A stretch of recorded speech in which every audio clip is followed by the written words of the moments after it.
It was a cold, moonless night when Tony Klein, a seasoned cab driver in his late 40s, cruised the near-empty streets of the city. The headlights of his aging Ford Crown Victoria cut through the darkness, but the streets felt unusually still. His last fare had been an hour ago, and now the silence pressed in on him. He hadn't been sleeping well, too many restless nights spent worrying about bills, the mounting weight of his debt, and the fractured relationship with his daughter. Life, it seemed, was moving faster than his ability to keep up. With a deep sigh, Tony pulled over to the curb, hoping to catch a few minutes of rest. As he glanced at his phone, he saw a text from his daughter, "Lily, call me when you get a chance. It's important." The message was short, but it made his stomach churn. Their last conversation had ended in an argument, another heated exchange over money and miscommunication. It had been too long since they'd had a good talk. Just as he put the phone down, there was a gentle knock on the window. Tony's head snapped up. A woman stood outside, clutching a baby wrapped in a faded blanket, her face a picture of quiet desperation. She was trembling slightly, and there was something about her, an air of someone who had been through too much, and was now asking for help, even if she didn't realize it. He hesitated only for a moment. Something in her eyes made him open the door. "Need a ride?" Tony asked, his voice softer than he intended. The woman nodded, her lips pressed tight as though holding back tears. She opened the door carefully, cradling the baby close, and slid into the back seat, glancing around nervously. "Where to?" Tony asked, his eyes on the rearview mirror. "Just anywhere near 15th and Birch," she replied, her voice hoarse and low. As they drove through the dimly lit streets, Tony kept glancing at her through the mirror. The baby, a small bundle in her arms, was barely making a sound.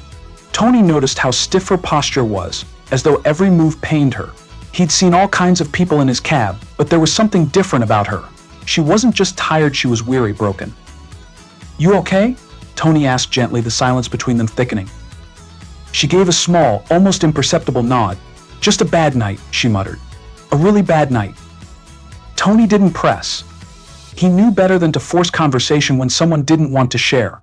The night was quiet, and the faint hum of the car's engine was the only sound filling the space between them. But as he drove on, he couldn't shake the feeling that there was something deeper at play, something hidden beneath the surface of this chance encounter. As they neared the corner, Tony glanced at the meter and made a quick decision. "You don't have to worry about the fare," he said, his voice steady. "It's on me." The woman looked up at him, surprise flickering across her face. She opened her mouth to protest, but then stopped herself. "Thank you," she said quietly. "You don't know what this means." Tony nodded, watching her step out of the cab and disappear into the night, her figure swallowed by the shadows. He stared out into the empty street for a moment before driving away.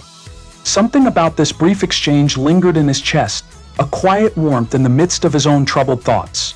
Little did he know, this simple act of kindness would lead to a series of events that would change his life forever. The next evening, Tony was deep into his shift, navigating the familiar streets when his phone rang.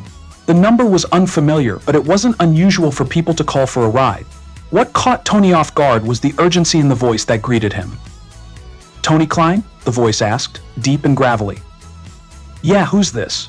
Tony replied, still trying to shake off the unease from the night before. "This is Henry Weston. I'm calling about a woman you gave a ride to last night. She had a baby with her." Tony sat up straighter in his seat, the name sparking in immediate recognition. The Weston family, the richest family in the city. He didn't know exactly why, but his gut told him this wasn't just a coincidence. "Yeah, I remember her," Tony said, trying to keep his voice steady. "She looked like she was in rough shape. Is everything okay?" "She's fine," the man replied, his tone changing slightly. "In fact, she's more than fine. She's part of a family you might know. A very well-known family, to put it mildly. But that's not what's important right now. What matters is what you did for her." Tony's heart rate quickened. He wasn't sure where this conversation was headed, but it felt like it was spiraling into unfamiliar territory. "I don't follow," Tony muttered, trying to make sense of the situation. "You don't know who she is, do you?" Henry asked, his voice a bit softer now. "Her name is Julia Weston. She's part of the Weston family. The same Westons you've probably heard of. The ones with all the money and power." Tony's mouth went dry. The Westons? Julia Weston? He didn't recognize the name, but his mind raced. This couldn't be happening. I don't understand, Tony stammered. She just needed a ride. She didn't say anything about. Listen, Tony, Henry interrupted, his voice more serious now. What you did for her last night, your kindness, it's something we don't see much of. We've been watching Julia struggle for a long time. And what you did for her, well, it meant more than you could possibly know. Tony's mind was spinning. He hadn't done anything special. He'd just given a woman a ride, and now some stranger was telling him he had restored someone's faith in humanity. We want to thank you, Henry continued. Julia's family, we want to meet you. Please, just come by tomorrow morning. We need to talk. Wait, what exactly are you offering here? Tony asked, still trying to wrap his head around what was happening. It's not an offer, Henry replied. We just want to express our gratitude. You've done something for our family that no amount of money can repay, but we want to try. Please, Tony, just meet us. Tony sat there, his thoughts a whirlwind. A ride had turned into an invitation to meet one of the wealthiest families in the city. But for what? He had no idea, but he knew it was something big. Something he couldn't walk away from. I'll be there, Tony said, almost to himself, tomorrow. The following morning, a sleek black sedan arrived at Tony's apartment. The driver, a well-dressed man with a serious expression, stepped out and opened the door for him. Tony felt a pang of discomfort in his chest. He wasn't used to this, being on the receiving end of something like this. He was just a cab driver. What did the Westons see in him? The drive out of the city took longer than expected, weaving through narrow streets and finally into the suburban sprawl. When they arrived at the Weston estate, Tony's breath caught in his throat. The mansion loomed before him like a fortress, its walls tall and imposing, surrounded by lush gardens and a wrought iron gate that seemed to stretch endlessly toward the horizon. As the car passed through the gates and up the long, winding driveway, Tony's unease deepened. He had never seen anything like this in a state of this size, this wealth, this isolation. The car stopped at the grand entrance, where a butler was waiting. Mr. Klein, the butler said, his voice polite but firm. The Westons are expecting you. Tony nodded, though he wasn't sure if he was ready for this. His mind raced with questions. What did they want from him? Why had his small act of kindness led to something this big? Inside, the house was even grander than the exterior suggested. Marble floors, golden chandeliers, paintings in gilded frames, and high ceilings that echoed with the footsteps of staff moving silently in the background. It was all too much for Tony, who had spent his life in the cramped spaces of city apartments and the worn upholstery of his cab. He was led into a parlor where Julia Weston sat, holding her baby close. She looked just as exhausted as the night before, but there was something in her eyes now, a glimmer of recognition, of gratitude. Tony, she said softly, her voice filled with warmth. I can't thank you enough for what you did for me, for us. Tony nodded, but the words caught in his throat. What could he say? What had he done that was so extraordinary?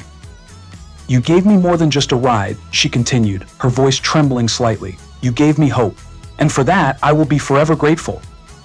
As she spoke, Tony could feel the weight of her words, their truth, settling over him like a blanket. This wasn't just about a taxi ride.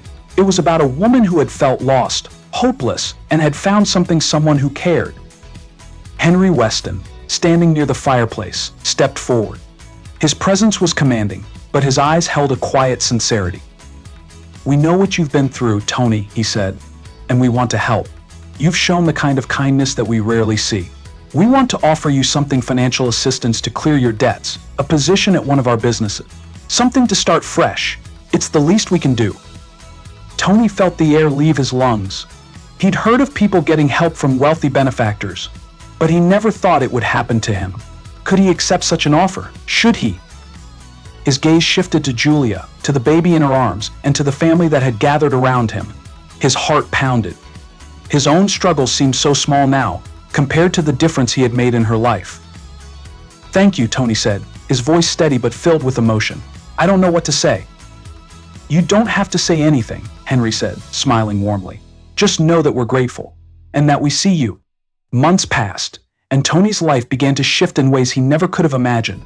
The job at the Weston business was not just a lifeline, it was a second chance. The debts that had weighed him down were paid off, and his financial stability grew stronger with each passing day. But it was more than just money. Tony had never worked in an office before, let alone one as polished and grand as the Weston Corporation's headquarters. But with the help of a patient mentor, he began to excel. The family's trust in him deepened. He formed bonds with people he once thought were out of his reach. And as his position grew, so did his confidence. Through it all, his relationship with Julia also blossomed. She remained a fixture in his life, and their friendship deepened. They shared stories, laughed together, and learned from each other's journeys. There was an unspoken understanding between them, now one rooted in the recognition that small acts of kindness could create ripples that forever changed the course of a life. As Tony walked down the halls of the Weston mansion one evening, his phone buzzed in his pocket. It was a message from Lily. "Dad, I'm proud of you." He smiled to himself. There was still much to be done. But for the first time in a long while, Tony Klein had hope. His small gesture of kindness had not only changed Julia's life, it had changed his own, opening doors he never thought possible. And as the golden light of the Weston estate filled the room, Tony knew one thing for sure: the ripple of his actions had only just begun. So if you love the story, be sure to subscribe, hit the bell, and comment below. Your interaction helps us grow.